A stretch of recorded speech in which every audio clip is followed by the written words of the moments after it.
Hello there and welcome back to the channel. If you haven't been on the channel before, I'm Tony. I live in Chiang Mai, Thailand, and I've lived here almost a year and a half now. Today we're going to go over the tools necessary to determine what your individual cost to live in Thailand would be. Nobody's going to be able to give you that answer except yourself. We're all different. First thing I want to show you is a website. This is the website I use to determine housing. Some of you are going to want to stay in condos. Others are going to want to stay in a house. You may have pets, so you're going to need a house with pets. So everyone's going to be different. Here's a website. Go on there. You're going to be able to look by obviously region where you want to be in Thailand. And then you can also put if you want to be in a condo or a house, and you can see the different rates ahead of time and know what you're going to get. We actually went on that website and we rented our place before we ever left the United States. The next thing is electricity bill. Well, obviously we all use different rates of electricity in our homes. All I can tell you is the max that we pay, and we use our AC unit. We have 4 in our house. We use at least 1 is running 24 hours a day. Sometimes there's 2 going, but not for the full day. And our average bill is about $125 per month. So if you're not going to run your AC as much as I do, that number is going to dramatically drop from there. Now, one other thing to consider is that there's different rates for electrical amp hours, or however they bill it. There could be a different rate if you lived in a condo. It could be higher than a rate if you lived in a house. Why? I'm not sure why, but that's just the way it works. Water bill. Now, if you're in a condo, you probably don't have to worry about water bill. However, if you're in a house, I can tell you that our water bill is one of the most affordable bills we have. For a month, my wife and I living here in the house, it's around $4 to $5 a month. And that may be a little high. Sometimes it's been $2 or $3. So water's not going to be much at all. Now, internet service is going to be another bill you may have. If it's not included with your condo and you have to pay for it separately, here's a website that I go on. This is who I have my service with, just to give you an idea of what the rates are. So for the slowest speed, which isn't even that slow, the rates start in US dollars of around $17, and the fastest you can get is around $33 a month. I think I have the second tier package, and my internet is plenty fast. It's faster than it was at my house in the US. Okay, you're going to have food costs. Now, this is, of course, going to vary as to what kind of food you want.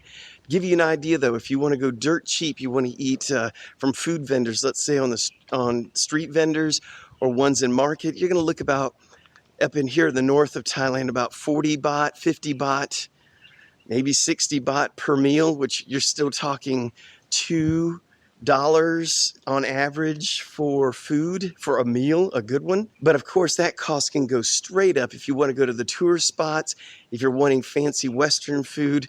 So that's just going to vary. You know how much you eat and you know what you like and don't like. I will say that it's probably cheaper to eat street vendor food, and from markets, it's cheaper than if you cooked it yourself.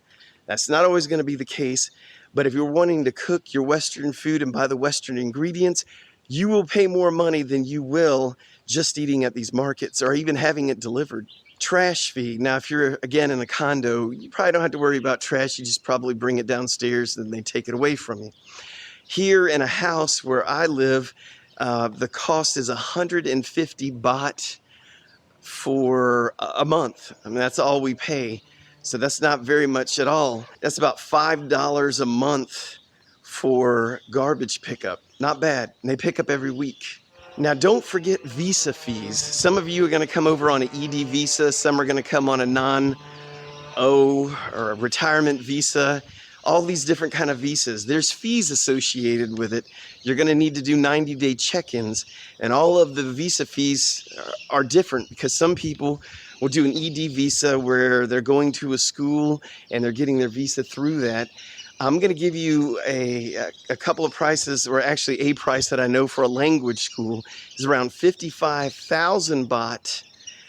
And that is for a year, and that's with the school and with all the visa fees. Turnkey, you don't even have to do the 90-day check-in. They do it for you. So if that just gives you an idea, if you want to do it yourself and go to immigration, the cost is a lot less. Next is transportation. So are you planning on, getting a taxi? Are you planning on walking? You know this, I don't, but I tell you, if you want to buy a motorcycle, financing's not that big here, especially if you're a foreigner. You're going to need to pay cash most of the time.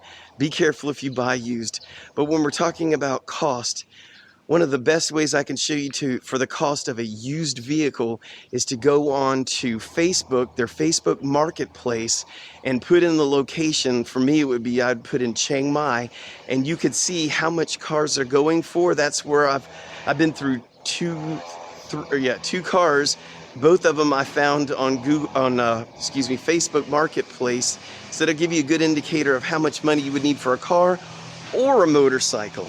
Now let's talk about phones. You're going to want to have a cell phone system, obviously here. Dirt cheap. For a year, I pay $42. That's for the entire year, not per month, for the entire year.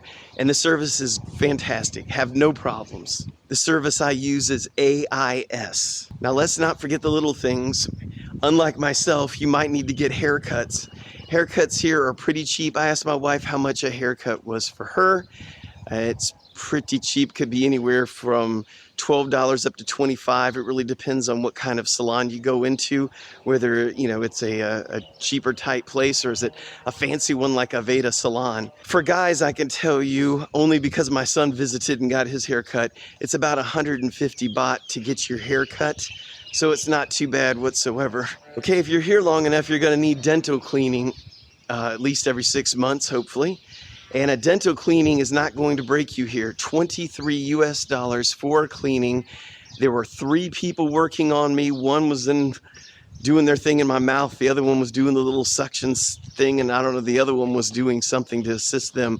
But it's very professional, no problems whatsoever. The last thing I wanted to go over with you is don't forget your entertainment. So if you're trying to figure out if you can afford living in Thailand on your budget, don't forget about your entertainment, things you like doing. Whatever it is you like doing at home, you're probably going to want to do it here. So make sure you do leave a little wiggle room there for your entertainment. Well, thank you for watching. That's all we have for you right now. My guess is if you're watching this video, you're planning on moving to Thailand. We have plenty of videos on our channel for moving to Thailand. I will put a link to those in the description, as well as any website that I told you about. I will try to list them in the description as well. Thank you for watching. Please consider subscribing, and until next time, Kap Kun Kap.